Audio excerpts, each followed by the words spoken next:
लेकिन सबको तो सरकारी नौकरी नहीं दी जा सकती ना। अब आम आदमी पार्टी का हम यही ब्लूप्रिंट जानना चाहते हैं कि सबको तो आप सरकारी नौकरी दे नहीं सकते। आपने कोई ब्लूप्रिंट बनाया है कि जो यूथ है उसको आप प्राइवेट सेक्टर में किस तरह से एडजस्ट करें?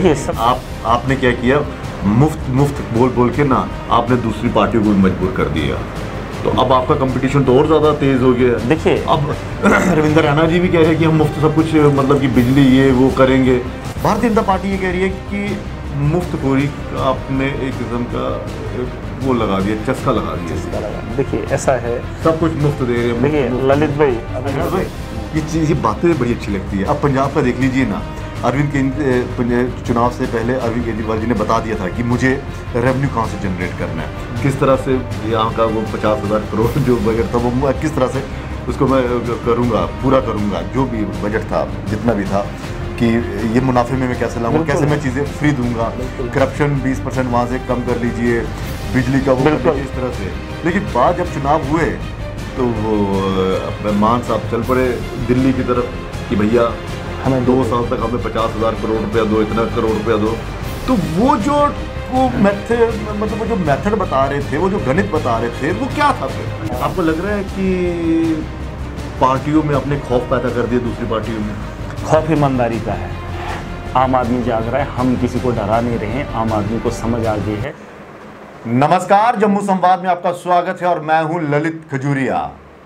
आम आदमी पार्टी ने पंजाब क्या फतेह किया, जम्मू कश्मीर में हवा से चल पड़ी आम आदमी पार्टी को ज्वाइन करने की। एक होड़ देखने को मिल रही है कि हर व्यक्ति, चाहे वो छोटा कार्यकर्ता हो, चाहे वो किसी दूसरी पार्टी से जुड़ा हो, चाहे पूर्व विधायक या मंत्री हो, उनके जहन में भी अब यही चल रहा है कि आम आदमी पार्टी क्यों न ज्वाइन की जाए। और जिसका हमने दिल्ली में उदाहरण देखा कि किस तरह से पूर्व विधायक बलवंत सिंह मंकोटिया, पूर्व मंत्री Yashpal Kundal, DDC member Taranjit Singh Tony और भी कई लोगों ने आम आदमी पार्टी ज्वाइन की।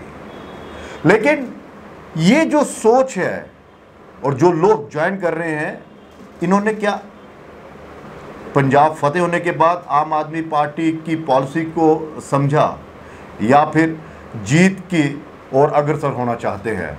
लेकिन आज हमारे साथ डीडीसी मेंबर महराज मलिक हैं, जो डोडा के कहरा से जीते हुए हैं। ये आम आदमी पार्टी से तब जुड़े थे जब आम आदमी पार्टी का जन्म हुआ था आंदोलन के दौरान 2013 में। मेरे ख्याल 2013 में हुआ था, है ना? नहीं, आंदोलन तो 2012 में हुआ था ना। आपने ज्वाइन मेरे ख्याल 2013-14 में की थी। तो इन्हीं से हम बात करेंगे कि आखिर ये वाकई जो लोग जुड़ रहे हैं वो पॉलिसी के साथ जुड़ रहे हैं या एक जीत की उम्मीद से जीते कि कल को यहाँ पर चुनाव होंगे तो हम जीत जाएंगे। और दूसरा मैं बता दूं, महराज मलिक जी की खासियत आंदोलनकारी हैं और कभी कभी इनका जलवा मीटिंग में भी देखने को मिल जाता है कि किस तरह से गुस्सा हो जाते हैं। कई सवाल करेंगे लेकिन उम्मीद करेंगे कि हमसे गुस्सा ना हो। ये जो चल रहा है महराज जी, अब हर नेता यूथ जो है आम आदमी पार्टी की तरफ दौड़ रहा है। आपने उस वक्त ज्वाइन किया था जब आम आदमी पार्टी की पॉलिसीज़ के बारे में किसी को पता नहीं था, जम्मू कश्मीर में तो नाम भी नहीं था। तब वाली आम आदमी पार्टी की सोच वैसी है या अब जो है बदली हुई है? क्योंकि अब तो लोगों की भीड़ वहाँ पे जा रही है ना उस तरफ। देखिए ऐसा है ललित भाई कि आप देख सकते हैं कि जो लोग अभी आ रहे हैं ये इसलिए भी आ रहे हैं, जहाँ तक मेरा मानना है कि जम्मू कश्मीर में हवा चली हुई है। हर घर से, हर चूल्हे में, हर जवान के पास, चाहे बच्चा है बड़ा है, आम आदमी पार्टी का नाम ले रहा है और सपोर्ट भी कर रहा है और चाह भी रहा है और एक उम्मीद भी है उसे कि मेरा आने वाला कल बेहतर होगा। तो बड़े बड़े नेताओं को मजबूर होना पड़ रहा है। तो इसलिए ये इसकी खासियत है, क्योंकि आप देखेंगे आम आदमी पार्टी को अगर महराज मलिक ने 2013 में जाना था, उसकी सोच को पहचाना था, मैं तो सोच के साथ जुड़ा हुआ आदमी था। आज तो हर घर से जो है आम आदमी पार्टी का नाम। मेरा सवाल ये था कि ये जो लोग जुड़ रहे हैं ये ज़्यादा इसलिए जुड़ रहे हैं क्योंकि देखिए आपने 2013 में ज्वाइन किया था, ठीक है ना, और 13 करीब 9 साल, और ये जो हवा बनी है ये पिछले 1.5 महीने में बनी है, ठीक है, जब से पंजाब फतेह किया है। लालच, आपको नहीं लगता है कि कुछ लोग लालच के एवज में ज्वाइन कर रहे हैं? हाँ? मैंने जवाब आपको उसका दे दिया कि पहले जो एक पॉलिटिकल लीडर हुआ करता था वो अपनी बात जो है आवाम को मनवाता था। अब जो लोग सियासी लीडर बन रहे हैं उनको जो है आवाम मजबूर कर रही है कि आपने कहाँ जाना है, किस रास्ते को पकड़ना है और किन लोगों को जाना चाहिए। लेकिन ज्वाइन तो वही कर रहे हैं ना जो पिछले 7 साल से बेरोजगार। देखिए ललित भाई, आप देखेंगे, मेरा मानना है कि जम्मू कश्मीर के अंदर नहीं, दुनिया के अंदर 90% लोग नहीं, 97% लोग ईमानदार हैं। 97% लोग ईमानदार हैं। 3% का जिनकी आप बात कर रहे हैं, जो लालची हैं, जो मुफाद परस्त हैं, जो लोगों पर राज करते हैं, वो 3% लोग हैं। ईमानदार लोग, जैसे मैंने कहा, मैं उस वक़्त का आंदोलनकारी हूँ 2013 में, जब मेरी उम्र 24 साल थी। सियासत के मैदान में तो बहुत पहले आया हूँ, लेकिन इस सियासत के साथ, आम आदमी की सोच के साथ 24 साल की उम्र में मैं उन लोगों के साथ जुड़ा था। लेकिन वही मैं कह रहा हूँ कि ये लोग जो है अब लोगों का दिमाग पढ़ रहे हैं। दिमाग लोगों का जो आम आदमी की तरफ जा रहा है, क्योंकि सियासत के अंदर आपने देखा होगा यहाँ पर डेवलपमेंट की बात होती नहीं थी। डेवलपमेंट के नाम पे देखिए, अगर वो लोग ऐसे होते, आइडियोलॉजी अरविंद केजरीवाल जी ने उसको इम्प्लीमेंट 2019 तक कर लिया। देखिए दिल्ली के साथ वाला राज्य कौन सा है?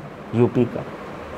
अब अगर दिल्ली में जीत दर्ज हुई थी तो वहाँ पर भी हवा चलनी चाहिए थी। उसके अलावा हरियाणा में भी आना चाहिए था, क्योंकि अरविंद केजरीवाल जी वहीं के थे, क्योंकि 14 का माहौल वहाँ पे भी असर करना चाहिए था। लेकिन सीधा पंजाब में आ गया, है ना, क्योंकि पंजाब के लोग समझदार हैं। दिल्ली के लोग समझदार निकले, पंजाब के लोग समझदार निकले। और वहीं अगर आप जम्मू कश्मीर की बात कर रहे हैं तो एक हरियाणा के लोग समझदार नहीं है क्या? क्योंकि वो तो नहीं, मैं ऐसा नहीं कह रहा हूँ। देखिए, जब डेवलपमेंट का नारा किसने दिया? मोदी जी ने एक ही बार बोला था कि 15-15 लाख आपके अकाउंटों में आया था। पूरा देश पागल हो गया था, पगला गया था। हर एक ने सोचा कि नहीं। देखिए, यहाँ पे हम किसी पार्टी के उसमें कहते ये नहीं कहा था उन्होंने कि 15-15 लाख आपके अकाउंट में आ जाएगा, ऐसा नहीं है। जो भी आएगा, भ्रष्टाचार खत्म होगा, डेवलपमेंट होगी, महंगाई कम होगी। सुनिए ना मेरी बात, मैं वही कह रहा हूँ। 100 का पेट्रोल आपको 30 रुपए में मिलेगा, गैस सिलेंडर 400 का आपको 150 में मिलेगा। वही चीज़ें मैं बता रहा हूँ। बहुत सारी बातें उन्होंने बताई। डेवलपमेंट का नारा लगा तो बदलाव 70 साल के बाद आया, लेकिन जब वो सरकार में आए तो वो चीज़ें नहीं देखने को मिली। आप समझना मेरी बात को। लेकिन वहीं अरविंद केजरीवाल जी ने जो बोला सो कर दिया। कोरोना का इतना बड़ा काल आया, 2 साल जो है उथल पुथल हुई पूरे देश के अंदर, लेकिन वहीं बिजली जो है वो उस 200 जो यूनिट दिल्ली के अंदर मुफ्त थी बरकरार रही।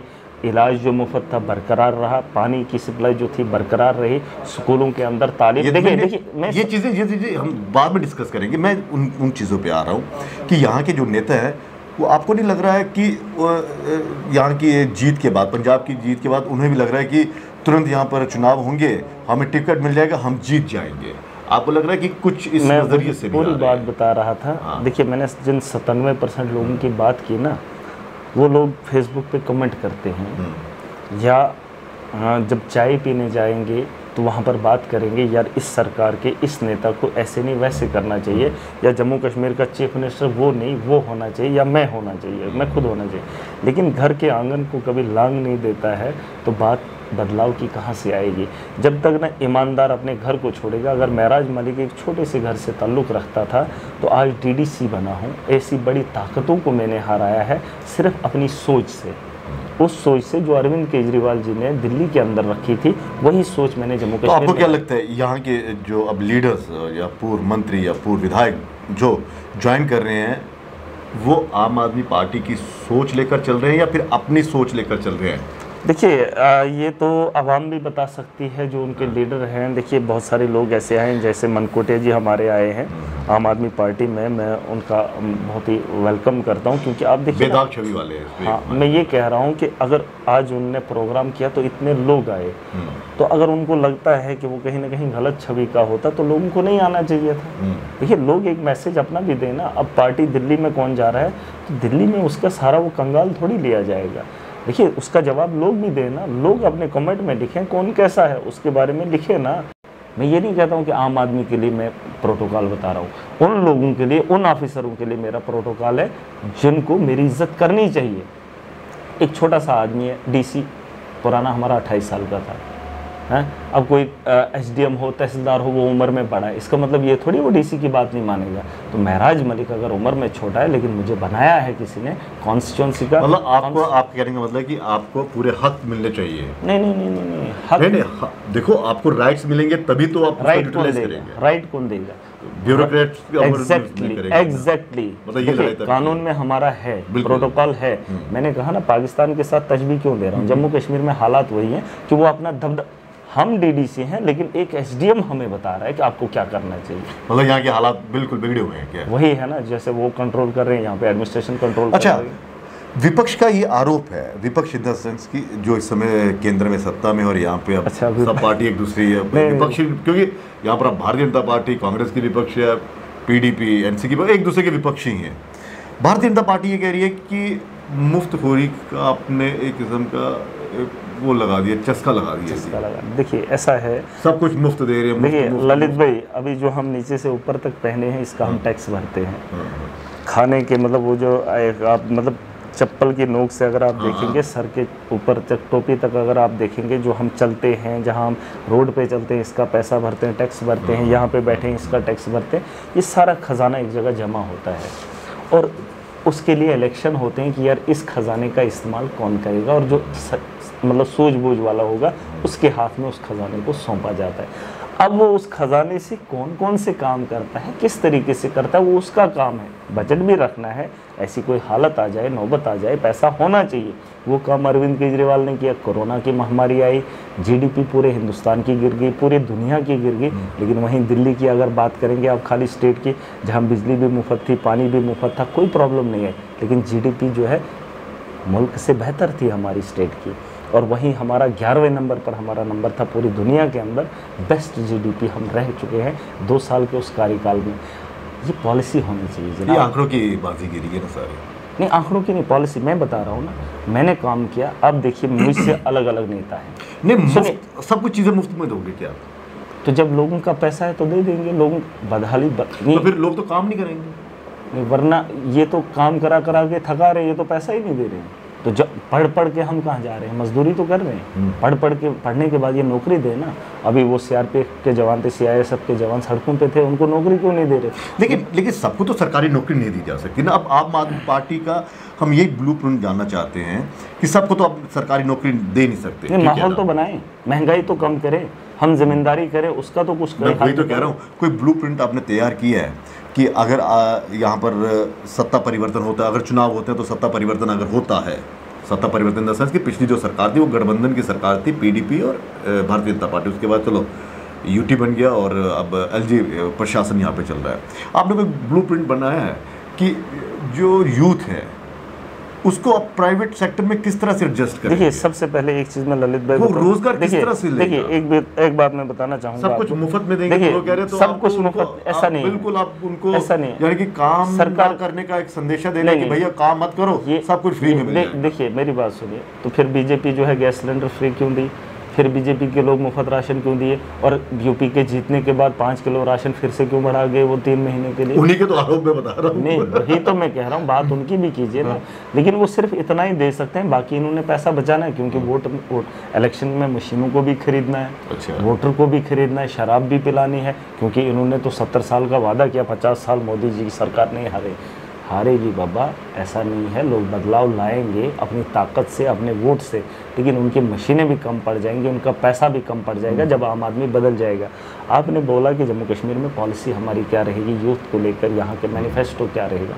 देखिए सबसे पहले हम यहाँ के स्कूल बनाएंगे जहाँ हमारे बच्चे जनरेशन पढ़ेगी।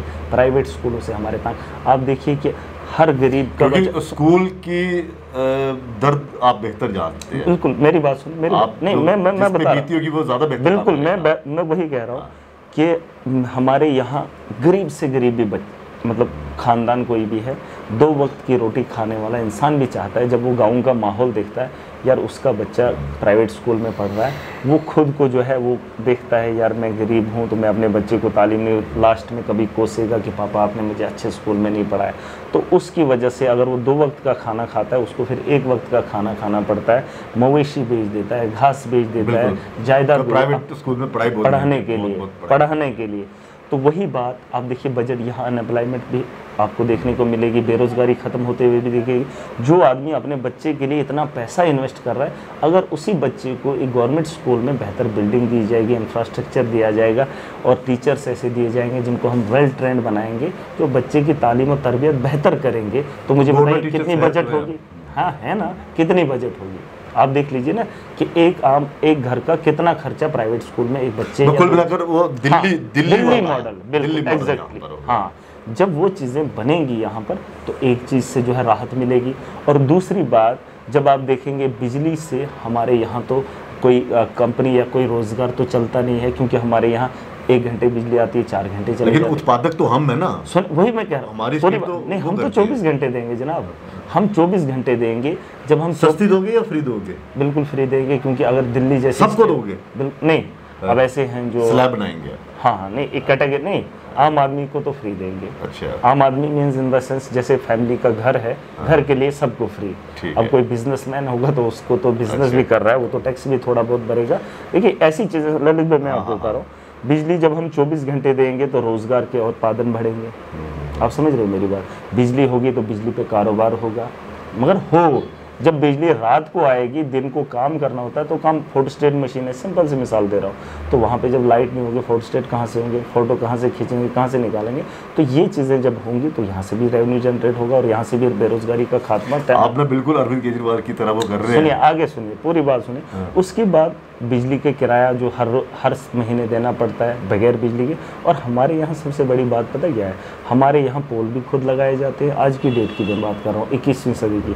ट्रांसफार्मर भी खुद ढोना पड़ता है, किराया भी देना पड़ता है बिना बिजली के। वो सिस्टम जब ठीक होगा, 2-2 दिन 10-10 दिन हम अंधेरे में रहते हैं। देखिए बहुत सारी ये बातें बड़ी अच्छी लगती है। अब पंजाब का देख लीजिए ना, चुनाव से पहले अरविंद केजरीवाल जी ने बता दिया था कि मुझे रेवेन्यू कहाँ से जनरेट करना है, किस तरह से यहाँ का वो 50,000 करोड़ जो बजट था वो किस तरह से उसको मैं करूँगा, पूरा करूँगा। जो भी बजट था, जितना भी था, कि ये मुनाफे में मैं कैसे लाऊंगा, कैसे मैं चीज़ें फ्री दूंगा, करप्शन 20% वहाँ से कम कर लीजिए, बिजली का वो कर लीजिए, इस तरह से।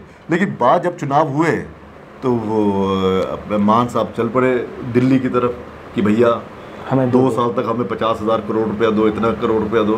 तो वो जो मतलब वो जो मेथड बता रहे थे, वो जो गणित बता रहे थे, वो क्या था फिर? आप सुनेंगे अब मेरी बात। आप मुझे बता दीजिए, पंजाब क्या एक अलग मुल्क है? नहीं, मुल्क की बात नहीं, वही मैं बता मोदी जी कौन है?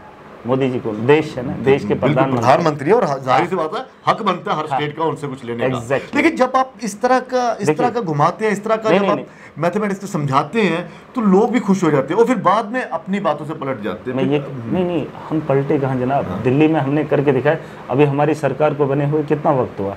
हमने तो 35,000 कैजुअल लेबर को परमानेंट किया। मतलब पॉजिटिव चीजें। अब भारतीय जनता पार्टी कह रही है क्यों मांग रहे हो आप? सब कुछ खुद करके नहीं। अब मुझे बता दीजिए, मोदी जी के पास जो फंड है वो किसका है? क्या पंजाब के लोग टैक्स सेंटर को नहीं दे रहे हैं?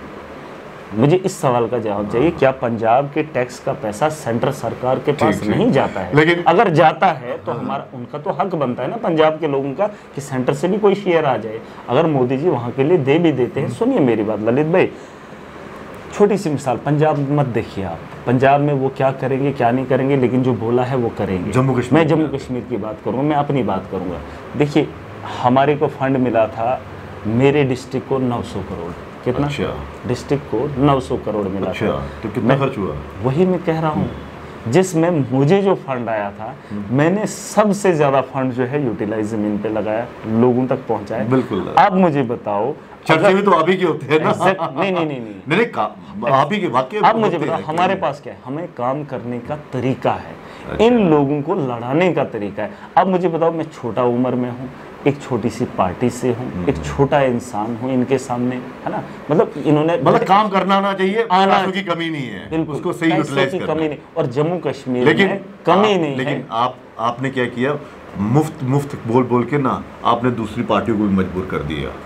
तो अब आपका कंपटीशन तो और ज्यादा तेज हो गया। देखिए अब रविंद्र रैना जी भी कह रहे हैं कि हम मुफ्त सब कुछ, मतलब कि बिजली ये वो करेंगे। अपनी महंगाई से क्यों रो रही है? फिर महंगाई भी देश के लिए ही हो रही है ना, तो फिर करे ना काम। फिर 5,000 जब चुनाव सरकार आएगी तो फिर मुझे बताओ, 4 स्टेटों के जब इलेक्शन थे, 5 स्टेटों के, तो पेट्रोल सस्ता क्यों हुआ? फिर जब चुनाव ख़त्म हो गया, इलेक्शन जीत गए तो यूक्रेन जंग का मुद्दा बना लिया। देखिए ये चीज़ें आपको भी समझनी चाहिए। ललित भाई मुझे ये बताइए, हमारी घाटे में सरकार दिल्ली में क्यों नहीं है? फिर घाटे में सरकार जानी चाहिए ना, हम तो प्रॉफिट में जा रहे हैं, तो यहाँ की घाटे में क्यों जा रही है? जब बिजली नहीं है, पानी नहीं है, ये चीज़ें ये लोग नहीं बना रहे। आपने भी उनको देखिए हम ईमानदारी से काम कर रहे हैं। तो इनके जो वादे हैं वो चुनावों में काम आएंगे या आपके वादे चुनाव में? क्योंकि मुफ्त की बात तो वो भी कर रहे हैं, मुफ्त नहीं, हमारा मॉडल है। अगर अच्छा। उनका दावा है वो ये मत कहें कि हम देंगे, वो सिर्फ इतना बोलें कि हम कर रहे हैं, क्योंकि आज उनकी सरकार है। जैसे मैंने पहले भी बोला, मोदी जी प्राइम मिनिस्टर हैं और यहाँ के जो ये हमारे क्या कहते हैं गवर्नर साहब हैं, वो मोदी जी के इशारे पे चलने वाले हैं। मुझे बता दें वो रोड़ा कहाँ पे आ रहा है? अगर कैजुअल लेबरर्स को परमानेंट करने में उनको कहीं प्रॉब्लम आ रही है, एनसी के लोग रोड़ा बन रहे हैं, हमारी सरकार बनाओ तो सब कुछ दूर हो जाएगा। वही तो पहले क्यों नहीं करेंगे? आज भी तो उन्हीं की सरकार है, विपक्ष क्यों बन रहे हैं वो यहाँ पे? वो तो इस वक्त भी सत्ता में है। इस वक्त रविंद्र रैना जी कह रहे हैं कि हमारे गवर्नर साहब हैं, तो जब उनके गवर्नर साहब है परमानेंट कर देना, उन जवानों को परमानेंट कर देना, बिजली मुफ्त दे देना। फिर गवर्नर साहब परसों क्यों बोल रहे थे इतना बकाया है बिजली का, लोगों के तारें काट दो? ठीक है, देखिए ना, पहले यही करे ना। अच्छा, आपको लग रहा है कि पार्टियों में अपने खौफ पैदा कर दिए? दूसरी पार्टियों में खौफ ईमानदारी का है। आम आदमी जाग रहा है, हम किसी को डरा नहीं रहे हैं। आम आदमी को समझ आ गई है कि जम्मू कश्मीर में कौन सी राजनीति होनी चाहिए। आम आदमी को अपनी समझ आ रही है कि हमें कहाँ की ओर जाना चाहिए और किस रास्ते पे जाना चाहिए। धर्म की राजनीति बहुत होगी, इसके साथ उसके साथ वहाँ का नहीं बनना चाहिए, यहाँ का नहीं बनना चाहिए, इस धर्म का नहीं, उस धर्म का काम कर। केजरीवाल जी हरियाणा के, दिल्ली ने उसको मुख्यमंत्री बनाया, काम कर रहा है ना, दिल्ली खुशहाल है। ये मत सोचिए कौन जम्मू का है कौन कश्मीर का, काम करने वाला किसी भी धर्म का है, करने दीजिए ना। अभी हमारे यहाँ छोटी सी मिसाल दो, चीफ मिनिस्टर की लड़ाई है ना, हिंदू बने या मुसलमान बने, एमएलए उस कम्युनिटी का बने या इस कम्युनिटी का। मुझे बताइए कोई डीसी आता है बिहार से आता है, वो हमारे यहाँ डीसी, अभी जो जम्मू का डीसी है वो कहाँ के हैं किसी को पता ही नहीं, लेकिन डीसी है, मानना पड़ रहा है। अब अगर अच्छा होगा तो ठीक, लोगों के सर आँखों पर, अगर बुरा होगा तो लोग उस पर चीखते चिल्लाते रहेंगे। अब लोगों को एक ही जगह ताकत दी जाती है जहां वो अपना कैंडिडेट बनाते हैं, तो उसमें ये धर्म की बात कहाँ से आती है? हिंदू हो या मुसलमान हो तो सहना तो पड़ता है। आपके एसडीएम यहाँ हिंदू कम्युनिटी में, मुस्लिम। आपका कंपटीशन किससे है?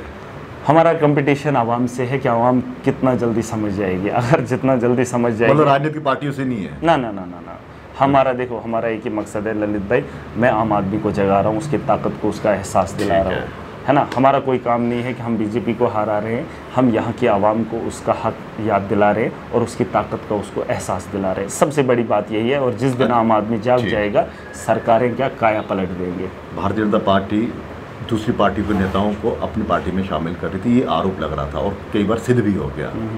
अब आप पर भी आरोप लगने वाले हैं। कौन कौन सा नेता आने वाला है?